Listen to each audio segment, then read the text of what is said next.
Guys, আজকের ফের নতুন ভিডিও নিয়ে চলে এসেছি, তোমাদের সাথে শেয়ার করছি। চলো কিভাবে করি দেখতে থাকুন। প্রথমে ঢেঁড়স, মিষ্টি লাউ, পটল ভালো করে কেটে ধুয়ে নিয়েছি। আজকের হবে সাধু মতের নিরামিষ তরকারি। কিভাবে করি দেখতে থাকুন। আদা বাটা, টমেটো, সর্ষে, কড়াটা গরম হয়ে গেছে, এবারে তেলটা দেবো। একটা তেজপাতা, একটা কাঁচা লঙ্কা, একটু চিনি, একটু গোটা জিরে। তেলটা গরম হয়ে গেছে, দিয়ে দেবো টমেটো। এবারে সবজিটা দিয়ে দেবো। ভালো করে ভাজা হয়ে গেছে, এবারে একটু আদা বাটাটা দেবো। আদা বাটা, পরিমাণ মতন নুন, পরিমাণ মতন হলুদ গুঁড়ো। এটাকে ভালো করে সবজিটা ভালো করে কষা হয়ে গেছে, সর্ষে বাটাটা দেবো।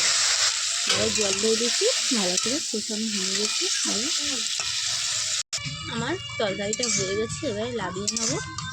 দেখো সুন্দরভাবে করে নিচ্ছি। আমার তরকারিটা হয়ে গেছে, এবারে লাভিয়ে নেবো। এরকম করে খাবে, এই তরকারিটা খুব ভালো লাগে নিরামিষ। আমার যদি ভিডিওটা ভালো লেগে থাকে, লাইক, কমেন্ট, শেয়ার, পেজটা ফলো করবে আর সাবস্ক্রাইব করে দেবে। আজকের মতন এই অবধি।